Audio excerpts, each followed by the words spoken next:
આવી છે અને સાથે કહી શકાય કે જો દરખાસ્ત પસાર થાય તો સરકારે ક્યાંક રાજીનામું પણ આપવું પડે તેવી બાબત સામે આવતી હોય છે.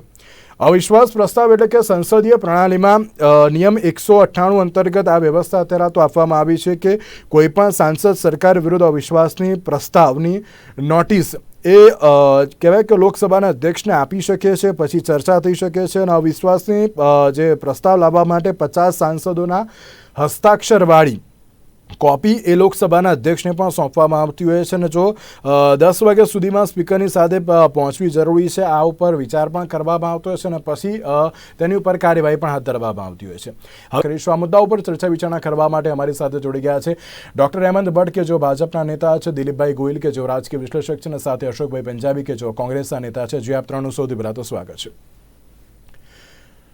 દિલીપભાઈ, શરૂઆત હું આપનાથી કરવા માંગીશ. મોદી સરકાર વર્સિસ અવિશ્વાસનો પ્રસ્તાવ તો જોવા મળી રહ્યો છે, પણ મારો સૌથી પહેલો પ્રશ્ન એ છે કે આ અવિશ્વાસ પ્રસ્તાવને જે અત્યારે તો દાખલ કરવામાં આવ્યો છે, મંજૂરી પણ આપવામાં આવી છે, આપના મત અનુસાર અત્યારે તો આ અવિશ્વાસ પ્રસ્તાવને આપ કઈ રીતે જોઈ રહ્યા છો અને આ પહેલાં પણ આ અવિશ્વાસની પ્રસ્તાવ જે જોવા મળ્યો હતો ને તેમાં પણ કેવા પ્રકારની કાર્યવાહી થઈ હતી અથવા તો ચર્ચા થઈ હતી? અવિશ્વાસની દરખાસ્ત આવતી હોય છે, ઘણીવાર એનો નિયમ છે અને વિપક્ષ જ્યારે મામલો ગંભીર હોય ત્યારે રજૂ કરતી હોય છે, પણ આખી વાત બહુમતી હોય છે એટલે સરકાર પાસે બહુ સ્પષ્ટ બહુમતી છે. એનડીએ 350+ છે એટલે આંકડાની રીતે તો આમાં કોઈ ચર્ચા કરવાનો અવકાશ નથી, સ્પષ્ટ બહુમતી છે એટલે દરખાસ્ત પસાર નહીં થાય, પણ એ બહાને ચર્ચા થાય અને સંસદની જે ગૃહ છે એ ચર્ચાનું સ્થાન છે. સંસદ છે સર્વોપરી છે દેશમાં, ત્યાં પ્રજાના પ્રતિનિધિઓ બેસતા હોય છે, તો દેશને સ્પર્શતા જે મુદ્દાઓ છે એની ચર્ચા થાય અને કોનું વલણ કેવું છે એ સ્પષ્ટ થાય. બીજું, મતદાન કરવાનું થશે તો કયો પક્ષ છે એ સમર્થનમાં અને કયો પક્ષ એના વિરોધમાં મતદાન કરશે એ પણ એક નોંધ લેવા માટે હોય છે. દાખલા તરીકે 2 મોટા ગ્રુપ બન્યા છે, નામ બદલાયા છે, એનડીએ નું નામ એનડીએ છે, બાકીનું નામ છે INDIA રાખવામાં આવ્યું છે, જેનું ટૂંકાક્ષરે ઇન્ડિયા થાય છે. એમાં 26 પક્ષ છે, સામે એનડીએ નું વિસ્તરણ કર્યું છે, એમાં બીજેપી +37 છે. 9 જેટલા પક્ષો, 9 થી 10 પક્ષો એવા છે કે જે કોઈ ગઠબંધનમાં નથી, એ ક્યાં મતદાન કરે છે વગેરે જોવાનું છે. બીજી રીતે વાત કરું તો કહી શકાય કે સામાન્ય રીતે સરકારને પાડી દેવા માટે, સરકારને પાડવા માટે અવિશ્વાસની દરખાસ્ત આવતી હોય, પણ અહીં સરકારને પાડવા માટેની આ દરખાસ્ત નથી, સરકારને ખુલ્લી પાડવા માટે છે. ખુલ્લી પાડવા માટેનો મતલબ શું કે મણિપુરનો એક મુદ્દો છે જે અત્યારે કેન્દ્રમાં છે, એ મુદ્દે સરકાર જવાબ નથી, સરકાર જવાબ આપી રહી છે, પણ સરકાર કરતા સરકારના વડા નરેન્દ્ર મોદી ગૃહમાં આવીને બોલે એ અત્યારે જીદ લીધી છે વિપક્ષે. એની સામે શાસક પક્ષની જીદ એ છે કે જવાબદાર વ્યક્તિ ગૃહપ્રધાન ગણાય, કારણ કે કાયદો અને વ્યવસ્થાની પણ આ પરિસ્થિતિ છે. ગૃહપ્રધાન છે, મણિપુરની મુલાકાત લઈ ચૂક્યા છે એટલે એ જવાબ આપશે, એટલે મૂળ વાત એ છે. પણ એને કારણે વડાપ્રધાન બોલવા તૈયાર નથી, તો કમસે કમ વડાપ્રધાન જ્યારે અવિશ્વાસના દરખાસ્ત પર બોલશે ત્યારે મણિપુરનો ઉલ્લેખ કરશે કે નહીં એની હવે આપણે રાહ જોવાની છે, કારણ કે જરૂરી નથી એ જવાબમાં એનો ઉલ્લેખ કરે, પણ વિપક્ષના મોટા ભાગના નેતાઓ કોઈ પણ રીતે મણિપુરનો ઉલ્લેખ કરશે અને અદાણી, મોંઘવારી, બેરોજગારી એ બધા મુદ્દા પણ આવશે, પણ મુખ્યત્વે આ મુદ્દો રહેશે તો એ બહાને બોલશે. એટલે આખી વાત છે એ આપણે જેને કહીએ કે અંગ્રેજીમાં જેને આપણે કહેતા હોય છે કે નેરેશન ઊભું કરવાની વાત છે, અથવા તો અમે કઈ બાજુ ઊભા છીએ, વિપક્ષ કઈ બાજુ ઊભું છે અને શાસક પક્ષ કઈ બાજુ ઊભું છે. શાસક પક્ષની હાલની જે માનસિકતા છે એ કેવી છે, નાના રાજ્યો પ્રત્યે કેવી છે, ઈશાન ભારતના રાજ્યો પ્રત્યે કેવી છે, એ ચર્ચાના માધ્યમે ખુલ્લું કરવા માંગે છે વિપક્ષ. અને વિપક્ષ એ કહેવા માંગે છે કે સરકારમાં એક પ્રકારનો ભારે બહુમતી, બહુ જબરજસ્ત બહુમતી છે, તો બહુમતી સાથે એક જે અહંકાર આવતો હોય છે એ અહંકાર આવ્યો છે અને અમે પ્રજાને દેખાડવા માંગીએ છીએ કે સંસદથી સર્વોપરી તો કોઈ નથી, વડાપ્રધાન પણ નથી, તો શા માટે વડાપ્રધાન ન બોલી શકે? ભૂતકાળમાં નથી બોલ્યા એવો દાખલો આપવામાં આવે, પણ આજે સામસામે દાખલા આપવામાં આવે છે, એમાં આપણને રસ નથી. એક બળાત્કારની વાત કરીએ તો બાકીના રાજ્યોના બળાત્કારનો જે ઉદાહરણો આપવામાં આવે છે બહુ દુઃખદ છે. આપણે તો જ્યાં પણ જે બી ઘટના બનતી હોય એ દુઃખદ છે. આપણે તો ઈચ્છીએ કે સરકાર જવાબ આપે, કારણ કે માત્ર કાયદો અને વ્યવસ્થાની પરિસ્થિતિ નથી મણિપુરમાં કાયદો અને વ્યવસ્થા સિવાયની કેટલીક બાબતો ઊભી થઈ છે અને એને કારણે જે સંકટ ઊભું થયું છે, ત્યારે જવાબદારી બને છે રાજ્ય સરકારની અને કેન્દ્ર સરકારની કે પરિસ્થિતિનો સામનો કરવા માટે પ્રયાસો કરે. પ્રયાસો કરતા જ હોય, પણ પ્રયાસો થઈ રહ્યા છે એવું આપણને લાગે, આજે લાગવા વાળી વાત છે, seems to be doing something, આપણે જેને કહીએ કે કંઈક થઈ રહ્યું છે એવું આપણને લાગવું જોઈએ, એ નથી લાગતું. કારણ કે બિરેનસિંહ છે જે સીએમ, એના નિવેદનો, એમનું વલણ પક્ષપાતી હોય એવું લાગે છે. એ ન લાગવું જોઈએ, એ મુદ્દો છે અને એ બધું ચર્ચામાં આવશે. આંકડાકીય રીતે કોઈ મહત્વની વાત નથી, પણ કેટલાક મુદ્દા ઉભા થયા છે, એની ચર્ચા સંસદમાં થાય તો એની ગંભીરતા લોકો સુધી પહોંચે, એ આ બાબત છે. એની સામે શાસક પક્ષ મણિપુરમાં પોતે શું કર્યું છે એનો જવાબ આપશે અને વિપક્ષ છે એ ખોટા મુદ્દા ઉભા રહ્યા છે એવું કહેવાની કોશિશ કરશે. બેમાંથી કયા પક્ષની વાત લોકો કેવી રીતે લેશે એની આપણે રાહ જોઈએ.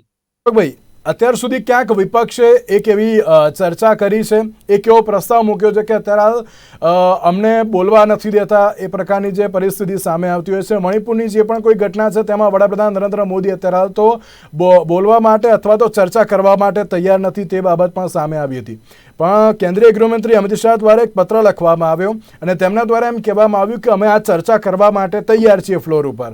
તો કેમ અત્યારે તો વિપક્ષ જે અત્યારે તો અવિશ્વાસની પ્રસ્તાવ લાવવાની તો વાત સામે જ આવી જ છે, પણ તેની સાથે અત્યારે બાબત એ પણ છે કે તમે એમ કહો છો કે ચર્ચા કરવા માંગતા નથી અને એક બાજુ સત્તાપક્ષ એમ કહે છે કે અમે ચર્ચા કરવા માટે તૈયાર છીએ.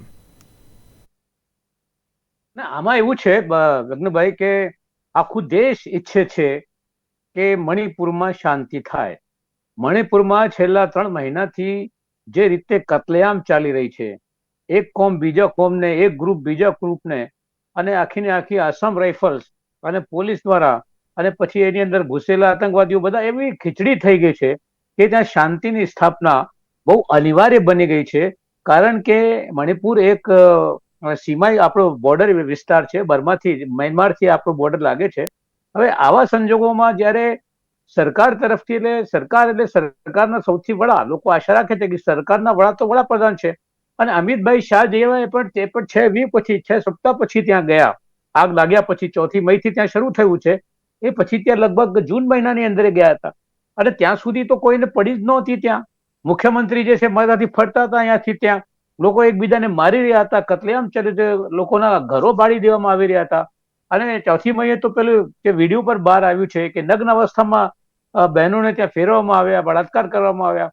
એટલે મણિપુર જેવો એક નાનકડો રાજ, જેની જનસંખ્યા જે છે અમદાવાદ કરતા પણ અડધી છે, એ આટલી મોટી સરકાર કે જેની પાસે 350નું બહુમત હોય અને એમ કહેવાય છે કે બહુ શક્તિશાળી સરકાર છે, બહુ મજબૂત સરકાર છે, 56 ઇંચની સરકાર છે, આ બધું કહેવા છતાં નાનકડું જો મણિપુર તમે ન સાંભળી શકતા હો તો આ એક મોટો સવાલ છે કે તમે ખરેખર મણિપુરમાં શાંતિ ઈચ્છો છો કે નથી ઈચ્છતા. શા માટે ત્યાં લશ્કર હજુ સુધી મોકલવામાં ના આવ્યું? શા માટે હજુ સુધી આ ચોક્કસ મુદ્દતનું કર્ફ્યુ લગાડવામાં ના આવ્યું? એટલે બધી વસ્તુઓ જે છે એ બધી વસ્તુઓ સામેલ થઈ છે અને વિરોધ પક્ષો વારંવાર કહેતા હતા કે આ રાષ્ટ્રીય મુદ્દો છે, નેશનલ ક્લેમિટી, આ રાષ્ટ્રીય સમસ્યા છે. આખું એક રાજ્ય ભડકે પડી રહ્યું હોય તો આ સંજોગોમાં વડાપ્રધાન શ્રીએ કહેવું જોઈએ. આ મનની વાત થઈ વડાપ્રધાન શ્રી, તો લોકોને આશા હતી કે મનની વાતમાં થોડુંક એનો ઉલ્લેખ કરશે વડાપ્રધાન. એની અંદર પણ મનની વાતમાં પણ વડાપ્રધાન શ્રી મણિપુરને ભૂલી ગયા. એટલે એ વડાપ્રધાન છે અહંકાર અને જીદમાં કે ભાઈ હું તો નહીં બોલીશ એટલે નહીં બોલીશ, વાત નીકળી ગઈ છે. હકીકતની અંદર વડાપ્રધાન બોલે આ બાબતમાં ભૂતકાળની અંદર પણ જયારે કોંગ્રેસની સરકાર હતી, મનમોહનસિંહની સરકાર હતી, ત્યારે ઘણીવાર વિરોધ પક્ષોએ પાર્લામેન્ટ બધી બંધ કરાવીને કે ભાઈ અમે તો વડાપ્રધાનને સાંભળવા માંગીએ છીએ. એટલે ભારતની બંધારણની પ્રક્રિયા પ્રમાણે જે છે એ વડાપ્રધાન આવા મુદ્દા, જે નેશનલ ક્લેમિટીના મુદ્દા હોય, મોટા મુદ્દા ઉપર વડાપ્રધાન બોલે. એક બાજુ અમિત શાહભાઈ પત્ર લખે છે કે તમે ચર્ચા કરવા માટે અમારી સાથે આવો.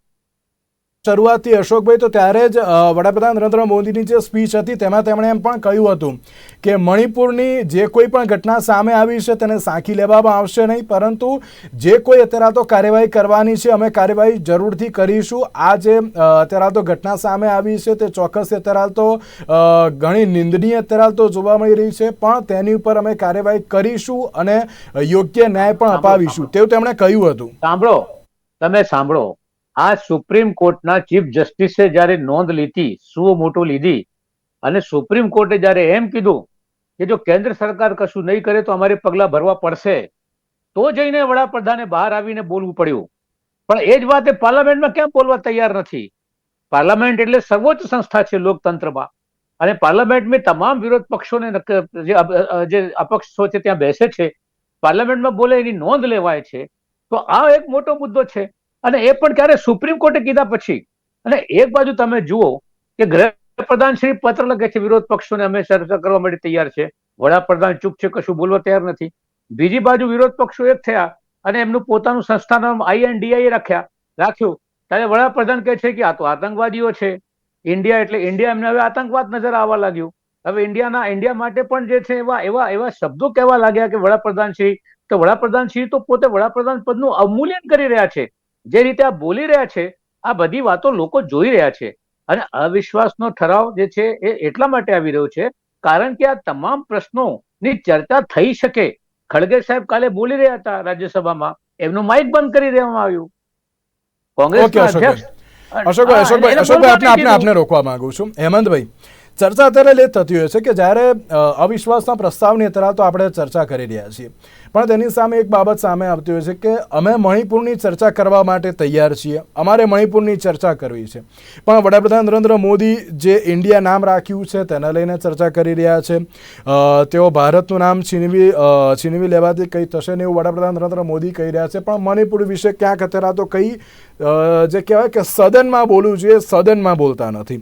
વડાપ્રધાન નરેન્દ્ર મોદી ભારતની સરખામણી પૂર્વ ભારત સાથે અત્યારે તો કરી રહ્યા છે, તે ખોટું છે, પણ મણિપુર વિશે કંઈ અત્યારે તો કેમ બોલતા નથી તેવું ખડગેજી દ્વારા પણ નિવેદન આપવામાં આવ્યું હતું. શું કહેશો હેમંતભાઈ, કે અત્યારે ચર્ચા કરવી છે? એક બાજુ લેટર અત્યારે લખો છો કે ના અત્યારે ચર્ચા કરવા માટે તૈયાર છે, પણ ક્યાંક અત્યારે વિપક્ષ એવી માંગણી કરી રહ્યું છે કે વડાપ્રધાન નરેન્દ્ર મોદી કંઈક બોલે. યજ્ઞભાઈ, અવિશ્વાસની દરખાસ્તનો આજે પ્રસ્તાવ કોંગ્રેસ દ્વારા મૂકવામાં આવ્યો ત્યારે મને 2018માં કોંગ્રેસે જે અવિશ્વાસની દરખાસ્ત પરની ચર્ચામાં ભાગ લઈને તે વખતે કોંગ્રેસના રાહુલ ગાંધીજીએ જે પ્રમાણેની ચેષ્ટા સંસદમાં કરી હતી, હું ફરીથી યાદ અપાવું તો પોતાના બેઠકને છોડીને નરેન્દ્રભાઈની બેઠક સુધી ચાલીને નરેન્દ્રભાઈને ભેટવા ગયા હતા. મોહબ્બત કી દુકાનનો એ વખતે એક રાગ એમણે આલાપ્યો હતો, અને પછી પાછા ફરતી વખતે જે ફેમસ આંખ મિચકારી હતી તેને આખા દેશે જોઈ હતી. અને ઉઠો ઉઠો ઉઠો કરીને નરેન્દ્રભાઈને પોતાના સ્થાન પરથી ઊભા થવા માટે એમણે જે પ્રમાણેની ચેષ્ટા કરી તેનો નરેન્દ્રભાઈએ તે વખતે ખૂબ સુંદર અવિશ્વાસની દરખાસ્તની પ્રસ્તાવ વખતે જવાબ આપ્યો હતો કે અહીંથી ઉઠાડનાર માત્ર ને માત્ર 125 કરોડની આ દેશની જનતા છે. 2018માં નરેન્દ્રભાઈએ કહ્યું હતું. આ બેઠક પર બેસાડનાર પણ દેશની જનતા છે, અને આ બેઠક પરથી ઉઠાડનાર પણ દેશની જનતા છે. આજે જયારે મણિપુરનો પ્રશ્નની ચર્ચા થઈ રહી છે ત્યારે મારે એટલું યાદ અપાવવું છે કે there is a subtle difference. વિરોધ પક્ષની માંગણી એવી હતી કે પ્રધાનમંત્રી પહેલા નિવેદન કરે મણિપુરના ઘટનાઓ ઉપર. ભારતીય જનતા પાર્ટીનું કહેવું હતું કે મણિપુરની ઘટનાઓ ઉપર સવિસ્તૃત ચર્ચા કરવા માટે ભારતીય જનતા પાર્ટી અને NDA તૈયાર છે, પરંતુ પ્રધાનમંત્રી જ પહેલા નિવેદન આપી એવું જયારે કરે ત્યારે કોંગ્રેસે એના ગરેબાનમાં ઝાંખીને જોવું પડે. ભૂતકાળમાં સતત 123 દિવસ સુધી મણિપુરની ઘટનાઓ બની હોય અને તે વખતના તત્કાલીન UPAના પ્રધાનમંત્રી શ્રી મનમોહનસિંહ એક પણ શબ્દ ન બોલે, અને એ દિવસો દરમિયાન શરદ પવારને કોઈ એક પ્રસંગમાં કોઈ આવીને લાફો મારી જાય એમની ખબર પૂછવાની ચેષ્ટા પ્રધાનમંત્રી શ્રી મનમોહનસિંહજી કરી શકે, પણ મણિપુર વિશે ના બોલી શકે, ત્યારે એ ઘટનાને કોંગ્રેસ બહુ જ સરસ રીતે વિસારે પાડી દે. બીજી બાબત તમને કહું છું, 2010 થી 2017 આખો આ મણિપુરનો પ્રશ્ન છે ને, એની શરૂઆત ભારતના ટેરિટોરિયલ બોર્ડર સાથેના અને ઇન્ટિગ્રિટી સાથે જોડાયેલા તમામ પ્રશ્નોનું ઉદ્ભવ સ્થાન હોય ને તો કોંગ્રેસ છે. હું એટલા માટે કહું, એના પુરાવા સાથે કહું. એ કાશ્મીરનો પ્રશ્ન હોય, ચાઇનાનો પ્રશ્ન હોય, આ મણિપુરનો પ્રશ્ન પણ હોય. 1949માં મણિપુર કિંગડમ ભારત સાથે જોડાયું, પછી 1951માં મેઈતી કોમને STના લિસ્ટમાંથી બહાર કાઢવાનું કામ કોણે કર્યું? નહેરુજીની સરકારે, કોંગ્રેસની સરકારે કર્યું. અને ત્યારથી આ પ્રશ્ન મણિપુરમાં એથેનિક જે કોન્ફ્લિક્ટ છે મેઈતી અને કુકી અને નાગા કોમ્યુનિટી વચ્ચેનો, એ ચાલ્યો આવે છે. અનફોર્ચ્યુનેટ બાબત એ છે કે હાઈકોર્ટના એક ડિસિઝન પછી કે મેઈતી કોમ્યુનિટીને ST લિસ્ટમાં સામેલ કરવી જોઈએ, ત્યાર પછી આ મેઈતી અને કુકી અને નાગા કોમ્યુનિટી વચ્ચેના એથેનિક ક્લેશિસ ચાલુ થયા છે. પરંતુ 2010 થી 2017 ગાળામાં યજ્ઞભાઈ આ જ મણિપુરમાં 30 દિવસથી માંડીને 139 દિવસ એટલે લગભગ સતત 4 મહિના કરતા વધારે સુધી બ્લોકેડ રહ્યા છે. પેટ્રોલનો ભાવ તે વખતે 200 રૂપિયા પ્રતિ લીટર અને એલપીજી સિલિન્ડરના ભાવ 2000 રૂપિયા પ્રતિ સિલિન્ડર જેટલા ઊંચા ગયા હતા. મણિપુરમાં ત્યાંના વેલીમાં રહેતા 65% મેજોરિટી મીટી કોમ્યુનિટીને જે હાર્ડશીપનો સામનો કરવો પડ્યો હતો તેના વિશે કોંગ્રેસને એ બધી જ મણિપુરની ઘટનાઓને વિસારે પાડી દેવી છે. એટલે જે ઘટનાઓ 2010 થી 2017 મણિપુરમાં થઈ એની ચર્ચા આપણે કરવી નથી. બીજું, માત્ર મણિપુરને સિલેક્ટિવલી કેમ યાદ કરવાનું? રાજસ્થાનમાં આજે એનસીઆરબી ના આંકડા એવું કે છે કે આખા દેશમાં બનતી બળાત્કારની ઘટનાઓમાં સૌથી વધારે બળાત્કારની ઘટનાઓ રાજસ્થાનમાં બનતી હોય. સૌથી વધારે એટલે 9000 કરતા વધારે છેલ્લા વર્ષમાં. એટલે એક દિવસમાં 30 કરતા વધારે બળાત્કારની ઘટનાઓ રાજસ્થાનમાં બને. મણિપુરની ચર્ચા એટલા માટે કારણ કે યજ્ઞભાઈ અડધી મિનિટ. રાજસ્થાનના મિનિસ્ટર રાજેન્દ્ર ગુઢા, કોંગ્રેસના મિનિસ્ટર, પોતે વિધાનસભામાં એવું કે આપણે મણિપુરની ચર્ચા કરીએ પણ આપણે આપણા અંતર્મનમાં ઝાંખીને જોવું જોઈએ કે આપણે આ રાજસ્થાનમાં કાયદો અને વ્યવસ્થાની પરિસ્થિતિ કેવી રીતે એવું કે ત્યારે એ મિનિસ્ટરને સસ્પેન્ડ કરી દેવામાં આવે. પશ્ચિમ બંગાળમાં હમણાં બહુ મોટી વાત થઈ કે હાયર કોન્સ્ટિટ્યુશનલ ઓથોરિટીએ જ્યારે આની કોગ્નિઝન્સ લીધું ત્યારે નરેન્દ્રભાઈ બોલ્યા, હાયર કોન્સ્ટિટ્યુશનલ ઓથોરિટીને with all due respect to that higher constitutional authority, મારે એટલું કહેવું છે કે પશ્ચિમ બંગાળમાં હાવડામાં ભારતીય જનતા પાર્ટીની પંચાયત ઇલેક્શનના ઉમેદવારને નિવસ્ત્ર કરીને જે રીતે જાહેરમાં ફેરવામાં આવ્યા એ વખતે સુવો મોટો કોગ્નિઝન્સ નહોતું લેવાતું? એ વખતે કેમ કોઈએ કશું બોલ્યા નહીં? એટલે સિલેક્ટિવ એમનેઝિયા આ દેશમાં આખી એક લેફ્ટ લિબરલ લોબી જે ચાલે છે અને જે પ્રમાણે તેનું વર્તન થઈ રહ્યું છે એની સામે ભારતીય જનતા પાર્ટીના અદના કાર્યકરનો અને આ દેશના સાચા નાગરિકોનો વિરોધ છે. અવિશ્વાસની દરખાસ્ત આવી છે, ખૂબ સારી બાબત થઈ છે. પ્રધાનમંત્રી શ્રી અવિશ્વાસની દરખાસ્ત પર બોલવાના છે, પરંતુ જયારે બોલે ને ત્યારે અવિશ્વાસની દરખાસ્તમાં હમણાં જેનો ઉલ્લેખ થયો એ ઇન્ડિયાનો પણ ઉલ્લેખ થવો જરૂરી છે. અને નરેન્દ્રભાઈ કશું જ ખોટું નથી કહેતા જ્યારે એમ કહેતા હોય કે પીએફઆઈ ના અંદર પણ ઇન્ડિયાનો શબ્દ છે, એક જ મિનિટ હેમંતભાઈ, કંપનીમાં પણ ઇન્ડિયાનો શબ્દ છે. કોંગ્રેસની શરૂઆત પણ ONUM દ્વારા થયેલી હતી, એ પણ વિદેશી હતા. એટલે હેમંતભાઈ તમે એમ કહો છો નહીં, હેમંતભાઈ તમે એમ કહો છો કે ના રાજસ્થાનની ચર્ચા થવી જોઈએ, છત્તીસગઢની ચર્ચા થવી જોઈએ, બરાબર? તમે એમ કહો છો કે ના બંગાળની ચર્ચા થવી જોઈએ, પણ અત્યારે હાલ મણિપુરમાં જે ઘટના સામે આવી છે ચોક્કસથી નિંદનીય ઘટના છે. આ પ્રકારની ઘટના ન જ આવી જોઈએ, નો ડાઉટ. કે અત્યારે જો રાજસ્થાનમાં અત્યારે તો જો જે રેપના જે આંકડાઓ વધતા હોય ત્યાં પણ રોક લગાવવી જરૂરી છે, પણ અત્યારે હાલ આજે આટલા સમય સુધી જે ઘટના ચાલી છે તેની ઉપર કેન્દ્ર સરકારે કંઈક તો એક્શન લેવા જોઈએ ને, એટલા માટે અત્યારે આ બાબત સામે આવી છે. મારે એટલું યાદ દેવડાવવું છે કે ગૃહમંત્રી અમિતભાઈ 5મી મે 2023 મણિપુરમાં આ ઘટનાઓની શરૂઆત થઈ. કર્ણાટકમાં ઇલેક્શન હતા, એ આખા ઇલેક્શન કેમ્પેનને રદ કરીને સતત ચીફ મિનિસ્ટર બિરેનસિંહજીની સાથે સંપર્કમાં રહીને મણિપુરની કાયદો અને વ્યવસ્થાની પરિસ્થિતિને સંભાળવામાં લાગેલા રહ્યા. એમણે પોતાનું કેમ્પેન રદ કર્યું હતું અને પછી 4 દિવસ સુધી એ મણિપુરમાં રોકાયા હતા. મણિપુરમાં કાયદો અને વ્યવસ્થાની પરિસ્થિતિ થાય. અરે અશોકભાઈ, તમને ના ખબર હોય તો મારે શું કેવું? 4 દિવસ અમિતભાઈ ત્યાં 4 દિવસ હતા. એટલે ગૃહમંત્રી તરીકે આજે દેશના ગૃહમંત્રી તરીકે પોતાની સિરિયસનેસ કેટલી છે એ અમિતભાઈને ખબર છે. પી ચિદમ્બરમજી ગૃહમંત્રી હતા ત્યારે મણિપુરમાં કેટલા દિવસ રોકાયા હતા? આંકડા કાઢીને જુઓ, 1 દિવસ નથી રોકાયા. એક દિવસ નહીં. પ્રધાનમંત્રી શ્રી મનમોહન સિંહ નોર્થ ઇસ્ટના પ્રધાનમંત્રી હતા ને, નોર્થ ઇસ્ટની 7 થી વધારે વખત મુલાકાત લીધી હોય તો કહો. અને નરેન્દ્રભાઈ નોર્થ ઇસ્ટની મુલાકાતે ગયા. 4 દિવસ રહીને શું કરી આવ્યા? મણિપુરની ઘટનાને ઓકે હેમંતભાઈ ભારતીય જનતા પાર્ટી અને એનડીએની સરકાર સતત ચિંતિત મણિપુરમાં ત્યાં નોર્મલસી સ્થપાય એ માટેના પ્રયત્નો કરવાની જગ્યાએ ત્યાં પરિસ્થિતિ વકરે એવા પ્રયત્નો કોંગ્રેસ અને તેના સાથી અત્યારે ચલો ભૂતકાળ તો યાદ કરવો જોઈએ, પણ અત્યારે હાલની જે ઘટના છે તેની ઉપર અત્યારે તો એક્શન લેવું જરૂરી છે. જી અશોકભાઈ. અને મારો મુદ્દો આ છે કે મણિપુરમાં છેલ્લા 3 મહિનાથી સતત એકબીજાની હત્યાઓ થઈ રહી હોય, 6000 બંદૂકો, 50,000 કાર્ટીજ છીણીને લઈ ગયા હોય આતંકવાદીઓ, મિનિસ્ટરોના ઘરો બળી રહ્યા હોય, અને મારા ભાજપના પ્રવક્તા ગયા છે 4 દિવસ રહી આવ્યા. તમારા કેટલા દિવસ રહ્યા? તમારા 4 દિવસ રહ્યા. અરે 4 દિવસ રહો કે 4 મહિના રહો, પણ અત્યારે સળગી રહ્યું છે મણિપુર. આખું દેશ જોઈ રહ્યો છે. અને યજ્ઞભાઈ, તમે પછી બીજા સાથેનું કમ્પેરિઝન તમે કરો. અરે સવાલ મણિપુરનું છે કે આટલા કેટલી જનસંખ્યા છે, 30 થી 35 લાખની જનસંખ્યા છે મણિપુરની. 2004 થી તમને આ ખબર 2014 નથી. માં એટલે આજે 4,500 આટલી મોટી કરતા સરકાર 300 ઓકે, હું આ બંનેને રોકવા માંગુ છું. એક જ મિનિટ હેમંતભાઈ, વ્યવસ્થા હેમંતભાઈ, એક જ મિનિટ. તમે સાંભળી કર્મચારીઓની ના શકો. હત્યા એક જ મિનિટ હેમંતભાઈ, રાજીનામું આપી દો. હેમંતભાઈ, એક જ મિનિટ. કરવા શકતા હો તો. એનાથી જો 80% ઓછી. હેમંતભાઈ,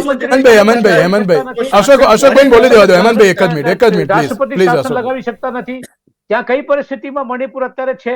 તમે રાષ્ટ્ર- કશું જ કરી શકતા નથી, તો શા માટે સરકાર ચલાવો છો રાષ્ટ્રપતિ તમે? શાસનની હથોટી તમને જ મુબારક.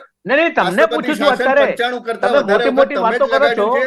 પણ મણિપુર અત્યારે બળી રહ્યું છે, પરંતુ એના માટે રાષ્ટ્રપતિ તમે શું શાસન કરો છો? લગાડવાથી તમે 4 દિવસ રહી રહ્યા, 4 દિવસ પરિસ્થિતિમાં રહ્યા પછી શું કરી આવ્યા? તાત્કાલિક સુધારો થઈ જવાનો છે, એની કોઈ નહીં, ગેરંટી છે સાહેબ, ખરી? હું તમને કહું છું. અશોકભાઈ, ઓકે, હું આ બંનેને રોકવા માંગુ છું. હેમંતભાઈ, અશોકભાઈ, હું આ બંનેને રોકવા માંગુ છું. અશોકભાઈ, ઓકે, આ ઓકે, કઈ રીતે ઓકે. ચાલી શક્યા? એટલે જી, આ અશોકભાઈ. પ્રસ્તાવમાં બધી વસ્તુઓ બહાર આવશે.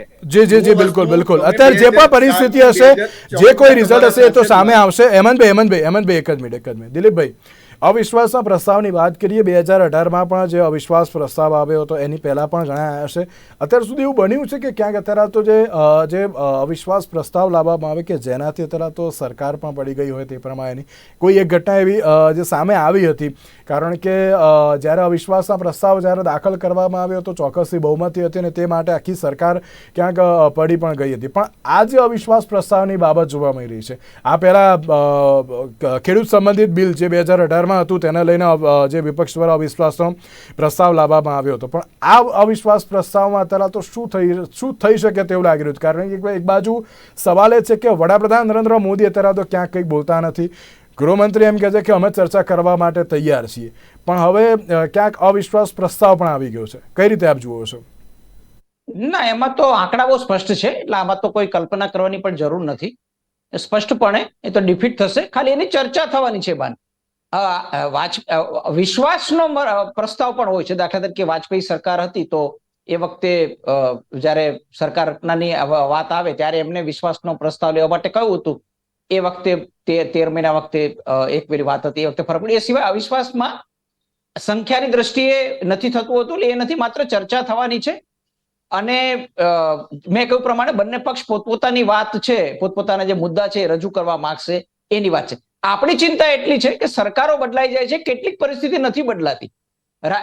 મણિપુર એક રાજ્ય નથી. એવા જે ઈશાન ભારતના અથવા તો ભૂતકાળમાં પંજાબ અને કાશ્મીર જેવા રાજ્યોમાં જ્યારે પણ મુશ્કેલીઓ થઈ ત્યારે પોતાને શું ફાયદો થશે રાજકીય, એ રીતે જે વલણ લેવાની કોશિશ થતી હોય છે. આપણે દુઃખ એ વાતનું છે કે એક તબક્કે રાજકારણને છોડીને જે લોકો પણ સત્તામાં હોય, આજે એક પક્ષ છે, ભૂતકાળમાં બીજો પક્ષ હતો, એ આવી બાબત હોય ત્યારે ફાયદા ગેરફાયદાની બાજુએ મૂકીને શાંતિ સ્થાપના માટે અને બે જૂથો વચ્ચે અથડામણ ભારતમાં થતી રહેશે. આપણે એને રોકી શકવાના નથી, પણ કાયમી દુશ્મનાવટ જેવી સ્થિતિ ન થાય માટે પ્રયત્નો થાય તો સારું. એ નથી થતા. સરકારો બદલાઈ જાય છે, પરિસ્થિતિ નથી બદલાતી. અને સૌથી દુઃખની વાત એ છે કે એક બળાત્કારને બીજા બળાત્કાર સાથે, એક હત્યાને બીજા હત્યા સાથે જ્યારે સરખાવવામાં આવે છે ત્યારે સૌથી વધારે આપણને દિલમાં જે દુઃખ થાય છે એ છે કે સરખામણી કરીને જવાબો આપવાના છે કે જ્યાં પણ થયો હોય ત્યાં રોકવાની જરૂર હોય છે. અને દરેક ઘટનાની જો સરખામણી જ કરવી હોય તો પછી બાકીની બાબતો આવશે. અહીં એક જ વાત કરીને વાત પૂરી કરી દઉં. પોલીસના હાથમાંથી આ 5 જણાને લઈ જવામાં આવ્યા હતા. પોલીસના હાથમાંથી આ બાબત 100 દીવા જેવી સ્પષ્ટ છે. પોલીસના હાથમાંથી 5 જણાને લઈ જવામાં આવ્યા હતા. પછી એનું શું થયું એની કોઈ જ નોંધ પોલીસે ન કરી. એ સૌથી મોટું ફેલિયર છે. અને એવું ફેલિયર હોય એને કાયદો અને વ્યવસ્થા પડી ભાંગી છે એવું કહેવાય. એવું થાય ત્યારે રાષ્ટ્રપતિ શાસન લાગી શકે છે, અથવા તો મુખ્યપ્રધાનની જવાબદારી સ્વીકારીને એમને બદલવા જોઈએ. આટલી વાત બહુ સ્પષ્ટ છે. સરખામણી અગેન નથી કરવા માંગતો. રાજસ્થાનમાં કે બીજી જગ્યાએ ઓછું છે, પણ સરખામણી કરવી હોય તો આ સૌથી મોટી સરખામણી. આપણે ઈચ્છીએ કે આવી સરખામણી ન થાય અને જે બી સરકાર હોય એ કમસે કમ એક તબક્કે જ્યારે એમ લાગતું કે કાયમી દુશ્મનાવટ બે જૂથ વચ્ચે થાય એમ છે ત્યારે થોડી વધારે સક્રિય થાય એવી આપણે આશા રાખી. ખાલી 10 સેકન્ડ. એક બાબત ઉમેરી દઉં. દેશની એકતા અને અખંડિતતા માટે ભારતીય જનતા પાર્ટી જેટલી ચિંતિત છે ને કદાચ કોઈ રાજકીય પાર્ટીની હોય, એનું એક જ ઉદાહરણ આપું. પંજાબમાં અકાલી દળ સાથે પોતાની પક્ષની કોઈ પણ જાતના સ્પ્રેડની ચિંતા કર્યા વગર હિન્દુ ક્યાં શીખ એકતા છે એકતા રહે એને દેશમાં? માટે થઈને અટલ આજે બિહારી દેશમાં એકતા વાજપેયી, તૂટી રહી છે. અડવાણીજી, મદનલાલ આજે ખુરાના, અખંડતા વી ચીન કે પાસે મલ્હોત્રા આપણી જમીન છે, અને એના એ માટે વખતે તમારે શું હરચંદસિંહ કરવાનું છે? લોંગોવાલ સાથે એકતા અને અખંડતાની વાત અકાલી કરો છો, દળની એ બંને સાથે ખતરામાં જે છે. પ્રમાણે ભારતીય જનતા આ બંને પાર્ટીએ ખતરામાં પંજાબમાં છે. આટલા વર્ષો અને સુધી તમે એકતાની જે વાત પ્રમાણે કરો છો તો ગઠબંધન કેટલું છે નિભાવ્યું એ મણિપુરમાં માત્ર ઓકે હું આ બંનેને દેશ- રોકવા માંગુ છું, કારણ કે અત્યારે હાલ મારી જોડે થોડોક સમય અત્યારે હાલ તો ઓછો છે. તો વડાપ્રધાન નરેન્દ્ર મોદી અત્યારે હાલ તો ક્યાંક સદનમાં ચર્ચા વિચારણા કરવામાં આવે તેવી વિપક્ષ દ્વારા માંગ પણ કરવામાં આવી રહી છે. બીજી બાજુ અત્યારે ગૃહમંત્રી દ્વારા પત્ર પણ લખવામાં આવ્યો છે. તો હવે જોવાનું એ રહ્યું કે હવે કેવા પ્રકારની અત્યારે હાલ ચર્ચા વિચારણા સદનમાં થતી હોય છે. તેની સાથે હેમંતભાઈ, દિલીપભાઈ અને અશોકભાઈ ત્રણના આભાર અમારી સાથે ચર્ચા વિચારણામાં જોડાવા માટે. તો દર્શક મિત્રો, આજના ઝીરો અવર કાર્યક્રમ આવશે. જય આપશો. નમસ્કાર.